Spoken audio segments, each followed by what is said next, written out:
On va parler dans cette troisième table ronde de ce qui peut-être financera nos entreprises demain. On va parler des nouvelles tendances, et c'est le cœur même du FeedMed, de financement de l'equity, de financement de haut bilan de nos entreprises. On va parler d'ICO, de Family Office, d'Open Innovation, et nous avons l'honneur d'avoir des intervenants de très haut niveau autour de la table, autour même des deux tables.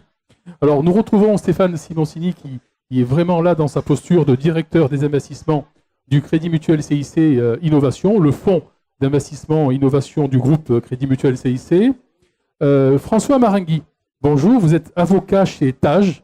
Merci d'être à nos côtés, Tage Deloitte, partenaire historique du FeedMed, évidemment. Madame Françoise Vial-Broco, vous êtes déléguée régionale de l'Association française du Family Office. Vous allez nous expliquer ce qui se cache derrière cet anglicisme. Merci d'être là. Et maître Jean-Pierre Gaznier, avocat associé chez Akeos, je l'ai bien dit cette fois-ci.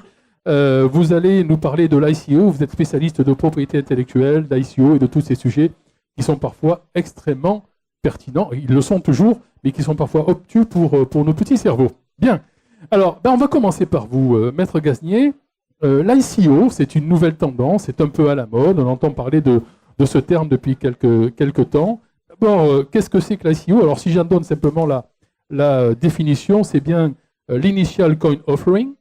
Vous allez nous dire ce qui se cache derrière ces trois très jolis mots que nous sommes heureux d'utiliser. Jean-Pierre Gaznier.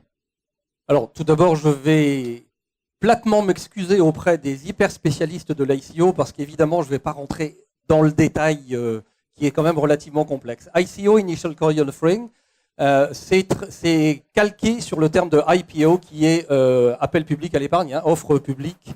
Donc, Initial Public Offering. Qu'est-ce que c'est? C'est un mécanisme de levée de fonds. C'est un mécanisme de levée de fonds en crypto-monnaie. C'est-à-dire, crypto-monnaie, donc on connaît Bitcoin, Ethereum, NXT, etc. C'est un mécanisme dans lequel on émet ce qu'on appelle des jetons ou des tokens qui vont être acquis par de la crypto-monnaie. Voilà en gros ce qu'on peut dire sur l'ICO.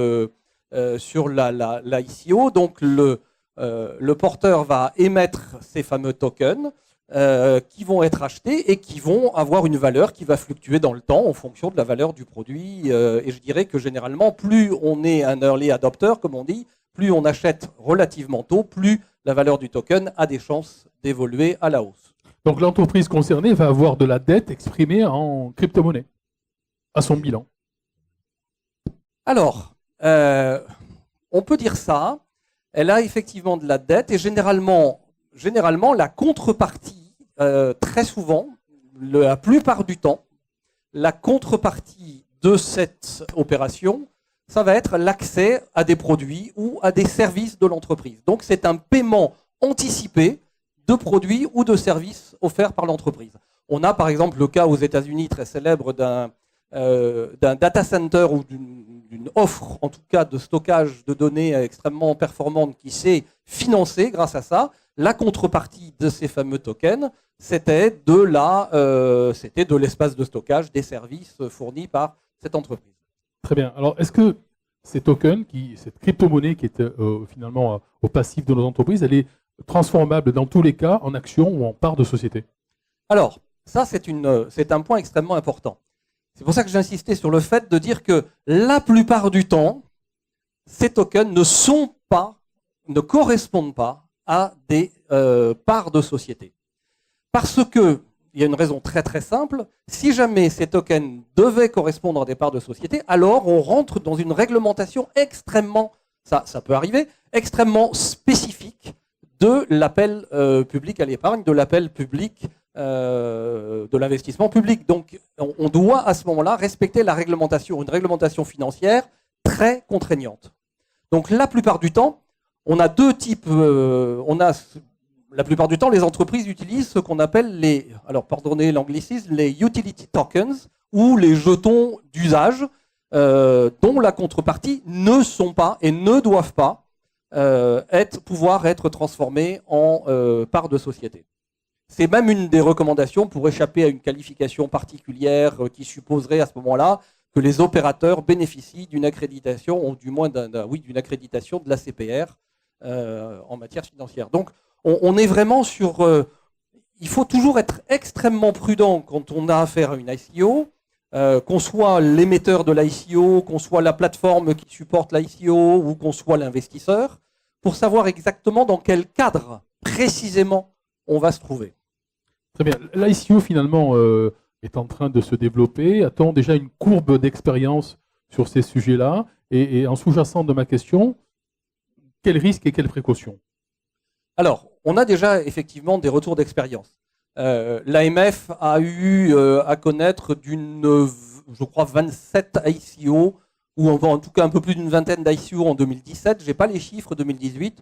On est aujourd'hui à plus de 1500 ICO répertoriés sur lesquels on a de l'expérience. Alors, les risques, ils sont relativement clairs. Premier risque, l'escroquerie. Il se trouve que j'ai passé quelques semaines en Thaïlande cet été et j'ai eu vent d'une énorme escroquerie sur une ICO, bien que la Thaïlande est un système un petit peu comme la France où les ICO normalement font l'objet d'une validation préalable par l'équivalent de l'AMF, donc l'autorité des marchés financiers. Donc il peut y avoir, et je suis tombé sur un chiffre récemment qui disait que sur le nombre d'ICO qui ont été faites dans le monde, il y a eu à peu près 20% d'escroqueries.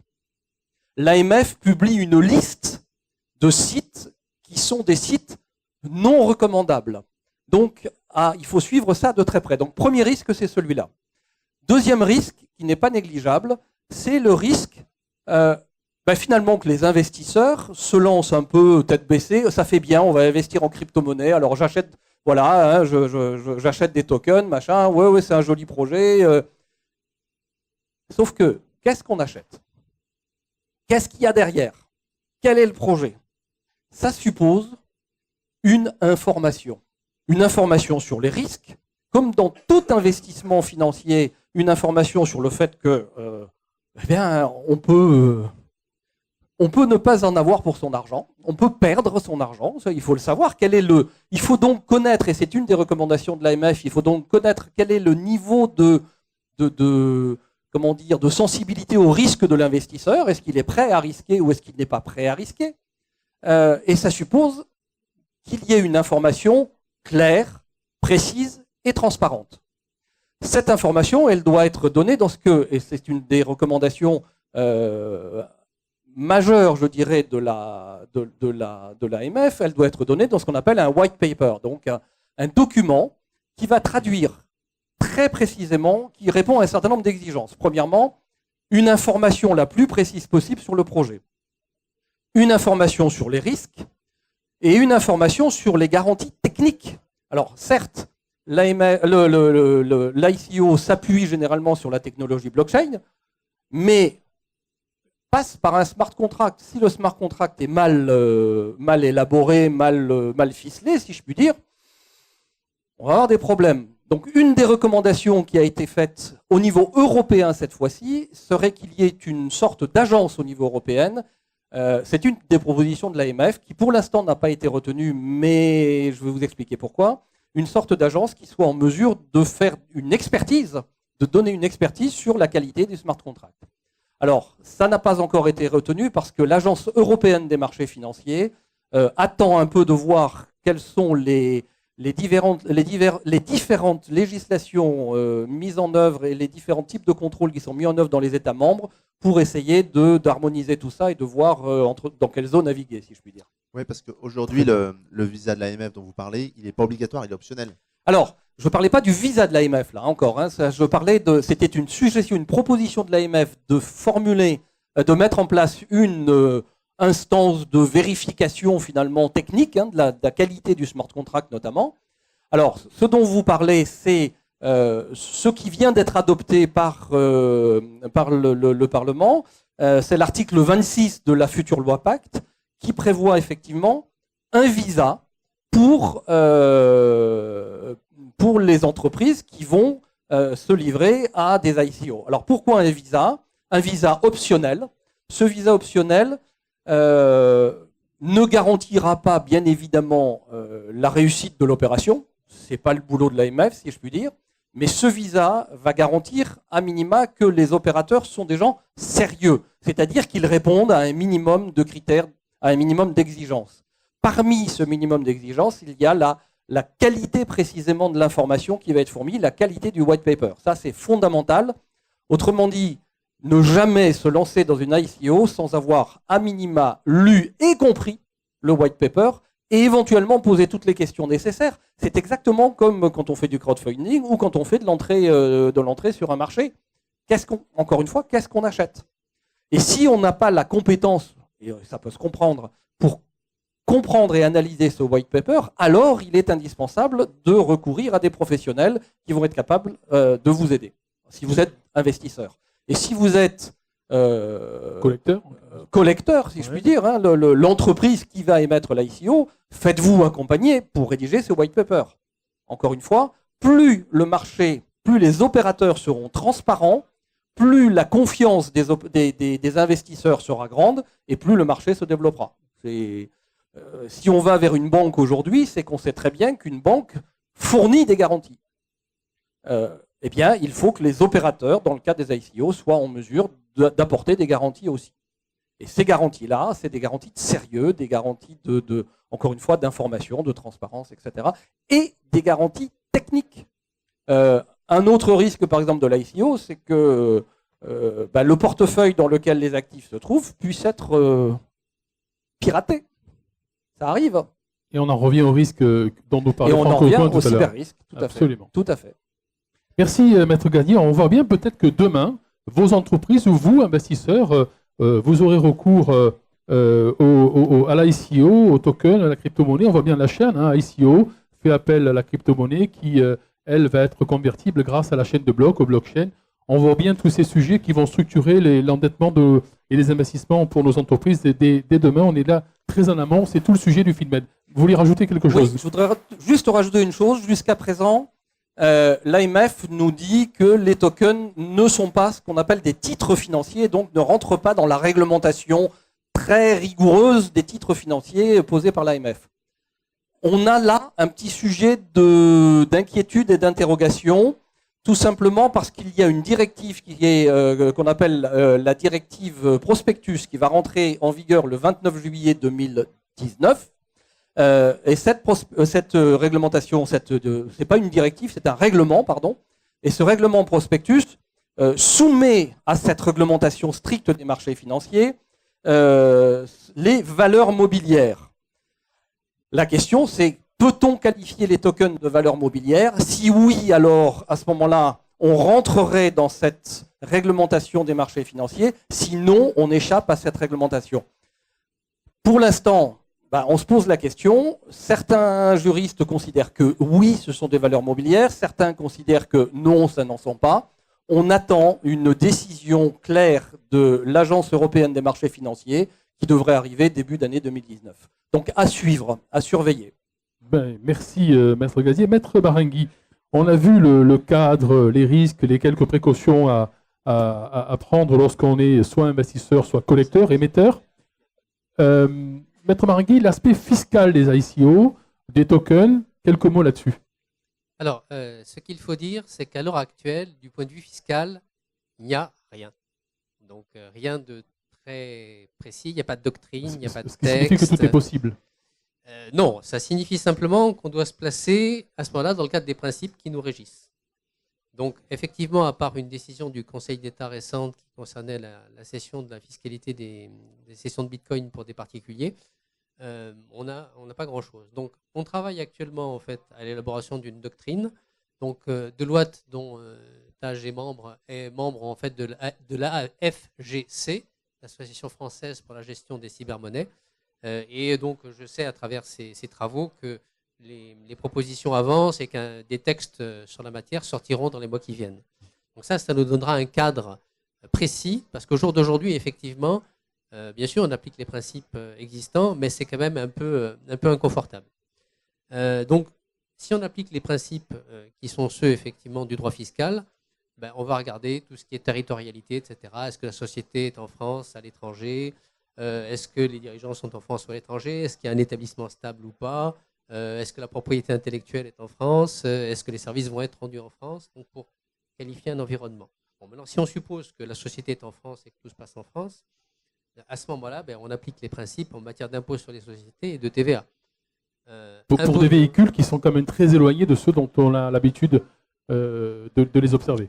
Tout à fait. Alors, pour rentrer un peu dans le raisonnement, on va examiner donc le fameux white paper, les termes et conditions de l'opération, etc., pour voir ce à quoi ces tokens donnent droit.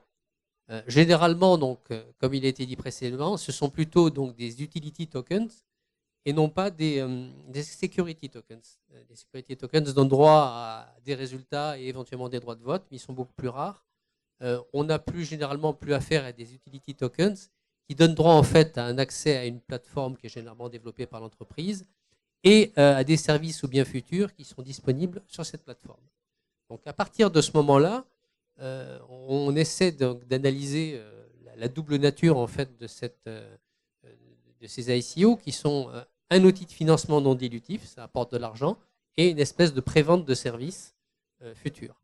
Donc si on raisonne donc dans ce sens, contrairement à de l'equity, là on va avoir des produits d'exploitation mais qui logiquement doivent être imposés.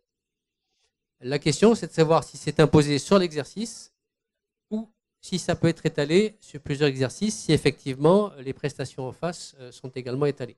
Et la réponse aujourd'hui, nous ne l'avons pas. Elle est en cours d'élaboration. Elle est en cours d'élaboration.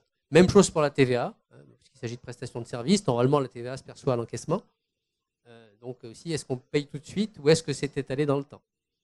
Donc beaucoup d'interrogations au niveau fiscal. Nous, on a deux volets. On voit venir donc des opérateurs qui ont fait des ICO de leur côté. On leur donne une analyse fiscale qui souvent n'est pas très très rassurante. Effectivement, ils ont un peu négligé ces aspects-là, qui sont extrêmement importants. Et puis effectivement, on travaille sur un certain nombre de dossiers pour préparer tout ce qui est ICO, white paper, sécurité. Mais par contre, là, à l'heure actuelle, et en l'absence de réglementation qui interviendra dans les semaines et les mois qui viennent, nous choisissons les dossiers de façon très très sélective et très stricte. Très bien. Je crois avoir lu quelque part ou entendu qu'un petit club de foot amateur en France se lançait dans une ICO. Vous pouvez nous en parler? C'est un petit club parisien, je crois. Oui, c'est ça, il s'appelle le PSG. Oui, ça, hein, tout ouais. à fait. Donc le PSG lance une ICO. Absolument. Alors, ils appellent ça une FTO, Fan Token Offering. Donc, ça va donner droit, de ce qu'on voit, donc à des... Bon, ça ne va pas donner le droit de choisir les joueurs, hein, sûrement pas. Ça va donner le droit, en fait, de participer à des sondages, je sais pas, sur la couleur du maillot, sur tel ou tel match qui se passera à tel endroit. Ça donne droit également à des repas ou des rencontres privilégiées avec des grands joueurs. Donc, voilà, avec des joueurs. Voilà. En fait, là, on est plus proche du crowdfunding classique que l'ICO. Crowdfunding adapté au Bitcoin, finalement, à la crypto-monnaie. Ouais, c'est ça. Voilà, on n'a pas encore tous les détails. Hein. Simplement, la Juve aussi s'y est mise. Juventus de Turin, voilà. Et l'objectif de la plateforme qui va gérer ça, c'est d'avoir 200-300 clubs européens dans les années qui viennent qui rentrent dans ce système. Donc peut-être les vrais grands clubs sur place s'y mettront-ils également. Je vois à qui vous voulez faire allusion. Merci, Maître Marenghi. Françoise Vial-Broco, merci d'être à nos côtés. Vous êtes la déléguée régionale de l'Association française du Family Office. On commence à parler du Family Office sur ce territoire. Nous l'avions fait l'an dernier au FINMED et vous nous aviez fait l'honneur d'être déjà présente à nos côtés. Merci encore une fois d'être là. Pouvez-vous nous recadrer en quelque sorte la notion? Finalement, quelles sont les missions du Family Office? Que se cache-t-il derrière ces mots? Et merci de cet éclairage avant que nous ne rentrions dans le détail. Écoutez, merci de m'avoir invité une nouvelle fois pour parler du Family Office et puis donner une image, vulgariser ce métier qui est assez mal connu. Donc, qu'est-ce qu'un Family Office? En fait, c'est un métier de prestation de services qui va être dédié à une ou plusieurs familles dans l'objectif de pérenniser le patrimoine de cette famille et dans une vision à long terme, dans une vision transgénérationnelle. Donc, c'est une des caractéristiques importantes. Donc, le Family Office va accompagner des familles qui, à un moment donné, vont se trouver confrontées inéluctablement dans un moment de leurs histoires sur plusieurs problématiques l'obligation d'inventer une gouvernance familiale et une transmission, et puis une volonté de diversification du patrimoine afin d'accompagner le développement de l'entreprise. Et aujourd'hui, nombreux jeunes entrepreneurs, 30-40 ans, qui ont déjà créé leur propre start-up, qui ont bâti déjà une fortune, donc un patrimoine, qui l'ont vendu, donc vont faire appel, vont avoir besoin également d'être accompagnés par un family office, surtout quand dans une optique de transgénération.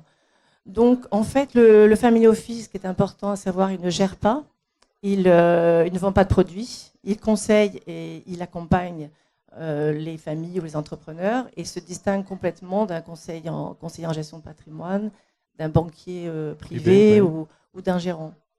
Il a des compétences multidisciplinaires et puis il se fait accompagner sur chaque problématique d'experts qu'il a autour de lui. Alors je dis toujours que le FO, c'est un chef d'orchestre qui joue la partition que veut entendre la famille en s'entourant des meilleurs solistes. D'accord. Alors les offres de conseils vont être traditionnellement au niveau des conseils en investissement financier, en conseils en investissement immobilier, en investissement non coté, private equity, donc on pourra y revenir parce que c'est le sujet aujourd'hui, en gouvernance familiale et puis investissement en philanthropie artistique. Très bien, voilà qui est très clair.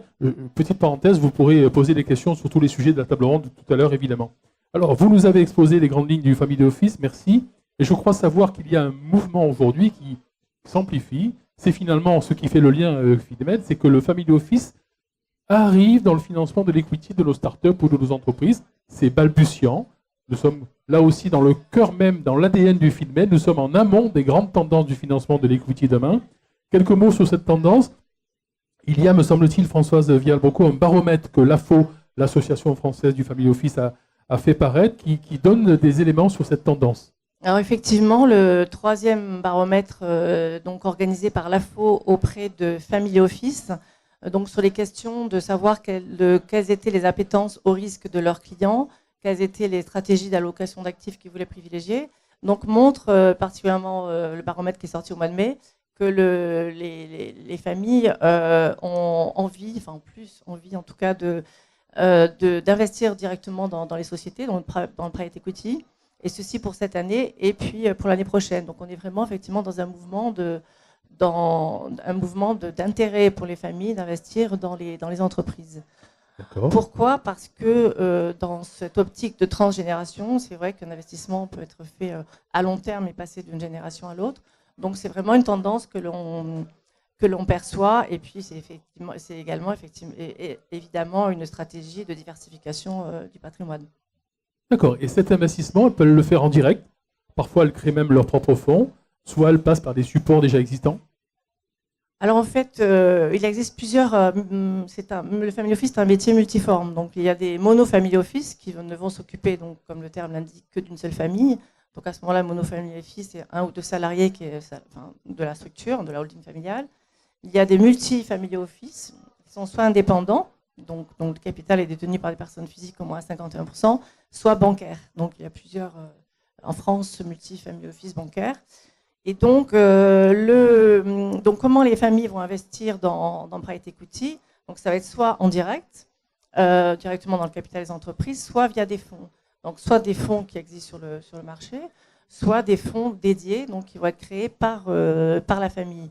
Et on trouve particulièrement dans les mono-family office, donc qui en fait représentent une famille, donc des patrimoines qui sont relativement, qui sont plutôt élevés.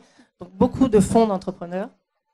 Donc pour citer par exemple le fonds d'Entresang qui est intéressant parce que c'est un fonds qui intervient le transporteur d'Entresang. En start-up, Entresang, le transporteur, qui s'appelle H-Innov et qui lui accompagne les entreprises dans le digital. Donc il intervient en amorçage. Il y a le fonds intéressant aussi dans la région, le fonds de Bettencourt, Tétis, qui est à 3 milliards d'euros et qui a investi dans une entreprise régionale, qui est, je crois, Provefarm. Provefarm, donc, qui a été accompagnée à ses débuts par Marseille Innovation, je crois. Donc voilà, une belle histoire. Et puis les fonds donc, de tous les entrepreneurs, que ce soit le groupe April ou ici dans la région, la famille Léonie qui avait créé un fonds. Spire, oui. Donc à ce moment-là, ce sont des fonds qui sont dédiés. Sinon, des familles vont pouvoir être intéressées pour investir directement dans des fonds, des entreprises, pardon, sur des secteurs d'activité qui leur sont proches. Des activités qui vont être proches de leur activité précédente ou proches d'un membre de la famille. Enfin, ils sont par exemple intéressés beaucoup par les biotech sur la recherche médicale. Voilà, donc c'est assez différent, mais assez diversifié. Mais il y a une véritable appétence à investir dans les entreprises. Merci pour ces précisions. Je vous rappelle que vous êtes la représentante régionale de l'Association française du Family Office, donc à la disposition de nos amis qui sont là. Y a-t-il des Family Office qui s'installent à Marseille, qui arrivent sur notre territoire, qui y sont déjà? Peut-on en parler? Je ne sais pas. Si on ne peut pas, on ne le fait pas. Alors, l'AFO a une centaine de membres en France, européens en fait, puisqu'il y a des francophones, donc il y a des Family Office qui sont en Belgique et au Luxembourg. Qui sont composés, les membres de la FO sont des monos, des multis et puis des métiers qui sont proches de ce métier-là, des représentants qui sont proches de ce métier-là, il y en a même ici. Et donc, dans les multi-family office européens, je peux le dire, donc, parce que moi, je travaille également pour un multi-family office qui s'appelle Intuité, dans le groupe Intuité, qui a une filiale qui s'appelle FAIR, qui vient de s'installer à Marseille, donc j'ai le plaisir de représenter à Marseille, qui est un start-upper du Family Office, parce qu'en fait, il est récent, et il va s'adresser à des entreprises, à des jeunes dirigeants d'entreprises qui ont cédé leur entreprise, et qui ont, en fait, il a une approche un peu innovante du métier de Family Office. L'intérêt, c'est d'offrir à un dirigeant qui vient de céder la même offre de service qu'une famille qui a plusieurs générations, qui a 10 fois plus de patrimoine à conseiller. Parfait. Donc, FAIR, qui s'installe sur Marseille, c'est aussi un indicateur de l'activité de notre écosystème. Oui, tout ça n'est pas dû au hasard, évidemment. Tout à fait. La majorité des clients de FAIR sont issus de la région. Très bien. ICO, nouvelle méthode d'investissement et de levée de fonds. Family Office, nouvelle méthode d'investissement dans les startups et de lever le fonds pour le startup ou le scale-up. Merci. Stéphane Simoncini, vous êtes directeur des investissements du Crédit Mutuel CIC Innovation, le fonds du groupe Crédit Mutuel CIC. Et nous avons souhaité aujourd'hui vous interroger sur un sujet qui va compléter cette palette des nouveaux supports de financement de l'equity, c'est l'open innovation. En quelque sorte, une innovation partagée. Quelques mots là aussi de cadrage comme nous l'avons fait pour le FO et l'ICO. Et puis on rentre dans le détail après. Alors, qu'est-ce que c'est l'open innovation? Donc c'est un terme très à la mode en ce moment. Ça vient avec le corporate finance, donc le fait que les grands groupes industriels ou les ETI un peu importantes décident d'allouer des fonds qui vont venir financer les startups. Quand elles font ça, ces sociétés, elles ont divers objectifs. Et un de ces objectifs, c'est de dire on était jusqu'à présent sur un mode de fonctionnement où la R&D et l'innovation étaient faites chez nous en interne par nos bureaux d'études et nos ingénieurs. Aujourd'hui, on va essayer d'aller voir ce qui se passe à l'extérieur. On va essayer de gagner en agilité. Et pour ce faire, il serait bien qu'on aille voir l'endroit où il y a le plus de dynamisme et où ce sont en général dans les startups. Et donc, à partir de ce constat-là, des fonds se sont créés, des fonds de grands groupes industriels. Je pense que tous les acteurs du CAC 40 doivent en avoir. En tout état de cause, la manière d'adresser cette problématique diffère pour chaque entreprise. Certains ont créé leurs propres fonds tout seuls. D'autres se font accompagner par des sociétés de capital risque qui ont pignon sur rue et qui sont là à différents niveaux, soit pour conseiller, soit pour apporter le deal flow, soit simplement pour aider à structurer. Et donc c'est de là que naît l'open innovation en disant nous, grands groupes, on a via cet outil un œil sur ce qui se passe sur le terrain et on arrive à gagner un peu en agilité et à éviter d'être trop sclérosé et trop consanguin dans notre manière de développer notre innovation. D'accord, c'est finalement en quelque sorte décentraliser sa recherche et son développement pour aller chercher les startups ou autre chose que des startups qui collent aux besoins pour pouvoir finalement injecter de l'equity dans ces startups-là. C'est exactement ça. C'est de dire, on sait faire plein de choses en interne. En revanche, on ne sait pas tout faire. Il y a peut-être des gens qui sont meilleurs que nous ailleurs. Allons chercher ces compétences. Aidons-les à se financer. En les aidant à se financer, forcément, on a un pied à l'intérieur de l'entreprise. Et de ce fait, on pourrait éventuellement dans le futur s'approprier la future IP, le futur produit, les futures innovations, et où on pourrait simplement bénéficier de ces innovations en tant qu'utilisateur. Parce qu'on a un besoin quotidien. Et au lieu de le faire en interne, on le fait en externe, ce qui permet de démultiplier les risques et surtout de faire travailler toute une communauté au lieu de travailler en interne.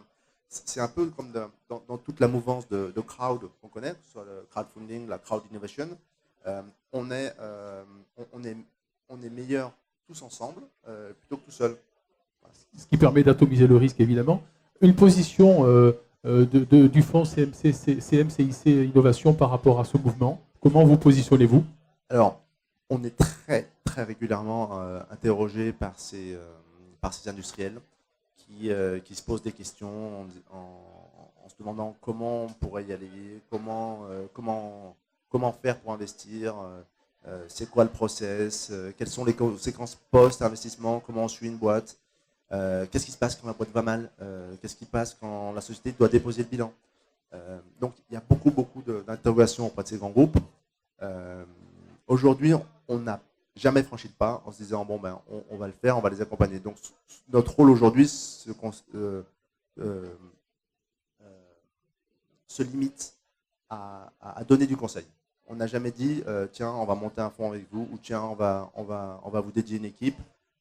C'est pas dans l'air du temps actuel. Aujourd'hui, je rappelle que nous, les fonds que nous gérons, donc il y en a 3 milliards environ, c'est les fonds du Crédit Mutuel et pas des clients du Crédit Mutuel. Crédit Mutuel CIC, c'est la même banque. Et donc, à partir de là, on a beaucoup de choses à faire. Et en fait, en quelque sorte, on est le fonds corporate du groupe. Très bien. Merci pour ces précisions. Avant de refaire un petit tour de nos intervenants, y a-t-il des questions sur ce qui a été dit? ICO, Family Office, Open Innovation. Une question ou pas? Oui, je viens vers vous. N'hésitez pas à vous exprimer assez fort. Bonjour. Alors, j'ai bien compris que l'ICO, c'était une nouvelle méthode de levée de fonds qui venait proposer une alternative. Pourquoi faire de l'ICO plutôt que la levée de fonds classique? Quels sont les avantages? Est-ce que ça s'adresse à des investisseurs différents? Alors, pourquoi faire de l'ICO?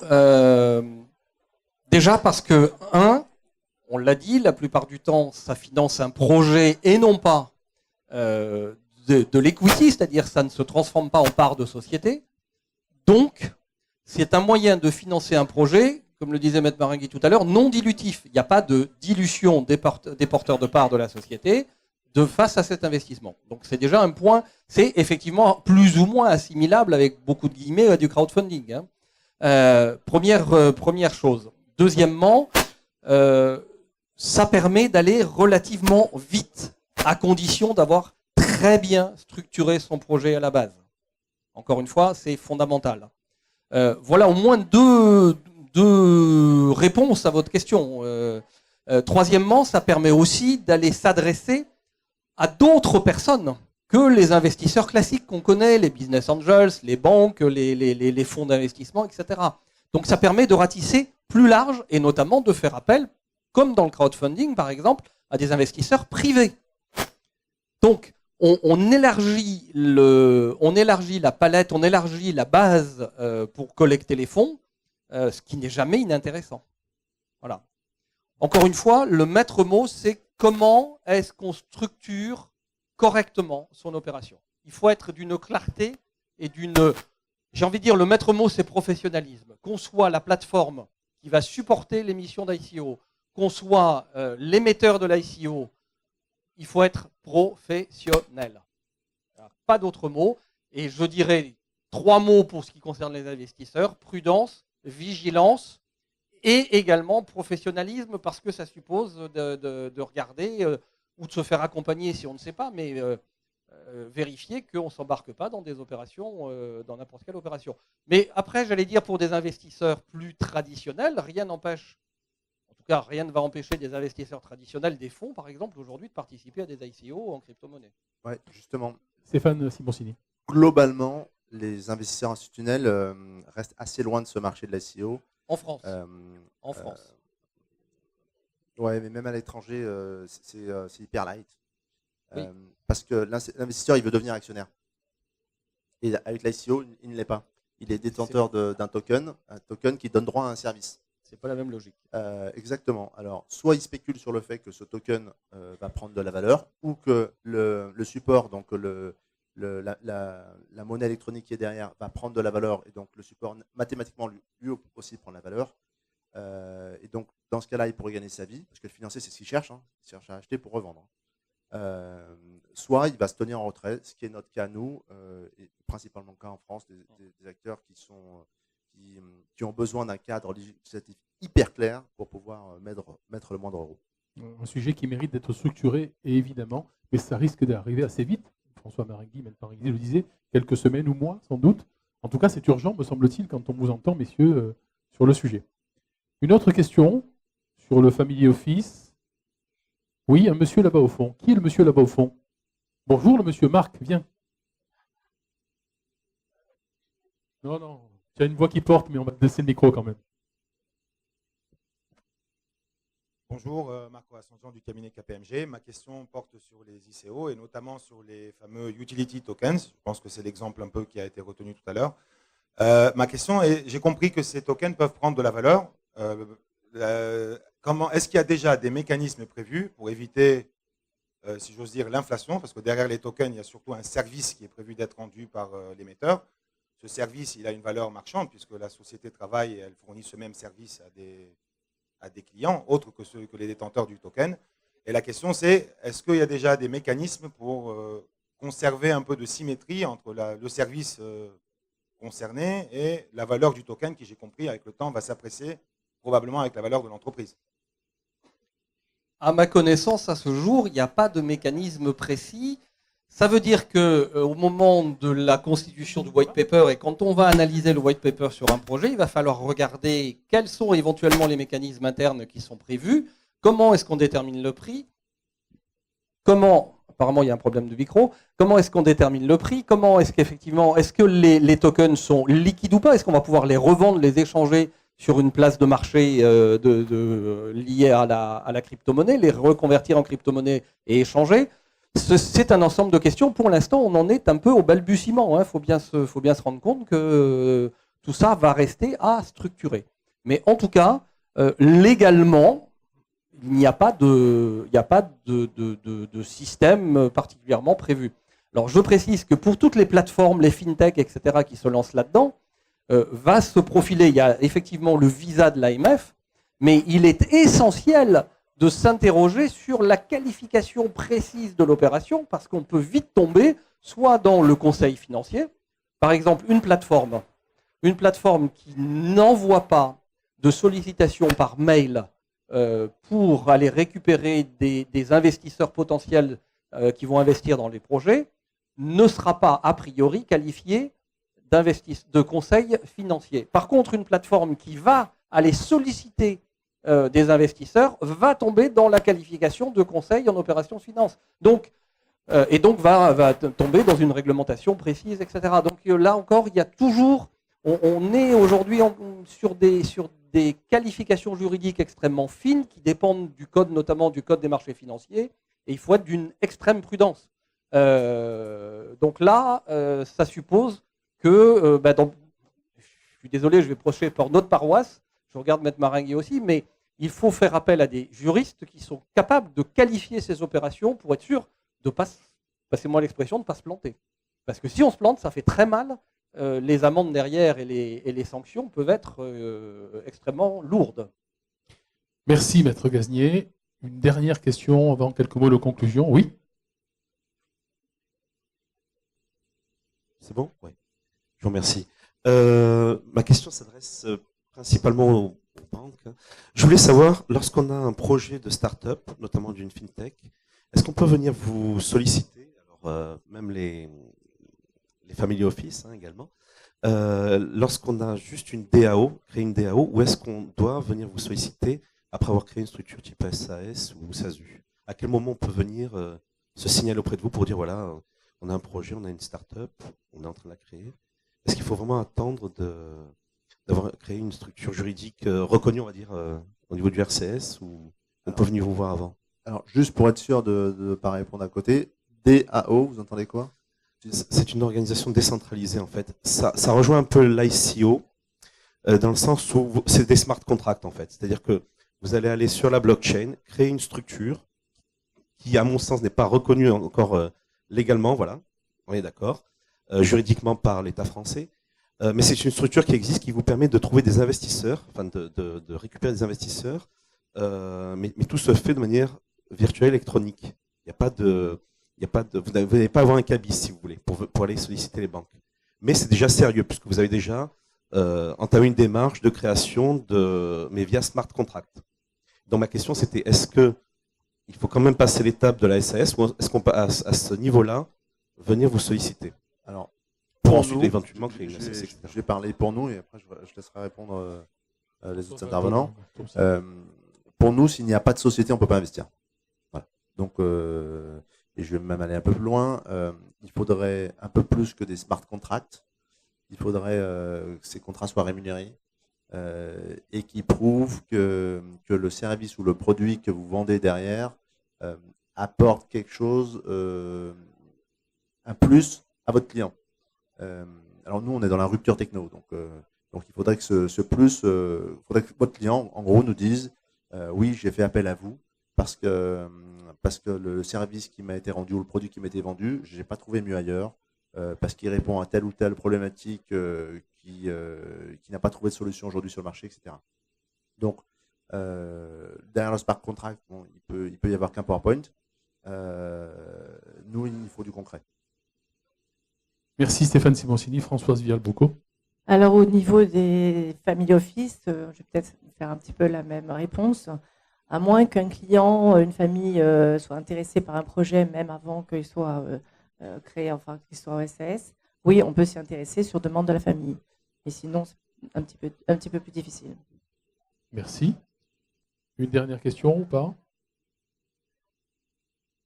Alors avant que vous ne concluiez chacun en quelques instants, je vous rappelle une dernière information à l'entrée du CIC Place de l'Innovation. Vous avez un stand de InnovinMed.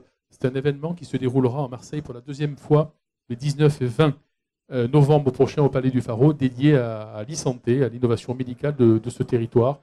Un très bel événement également. Nous sommes heureux d'avoir ce partenariat avec InnovinMed et FinMed. En quelques mots, une conclusion sur ce qui a été dit et comme tout à l'heure, votre vision, l'évolution des domaines qui vous intéressent, peut-être en commençant par Jean-Pierre Gaznier sur l'ICO. Comment voyez-vous les choses? Je pense que le marché a besoin d'être rassuré pour pouvoir se structurer. Ça, c'est clair. Et donc, je dirais que c'est une formidable opportunité pour les startups et les fintechs qui veulent se lancer là-dedans. C'est une formidable opportunité pour les startups qui veulent lever des fonds. C'est une formidable opportunité parce qu'il y a un grand dynamisme. Mais ça ne se développera et ça ne fonctionnera que si les opérations sont sérieusement menées et donc s'il y a de la confiance. Et pour qu'il y ait de la confiance, même si le visa de l'AMF qui est prévu aujourd'hui par le loi Pacte n'est pas obligatoire, je ne peux qu'encourager les émetteurs de jetons et les intermédiaires en cryptoactifs d'obtenir ce visa.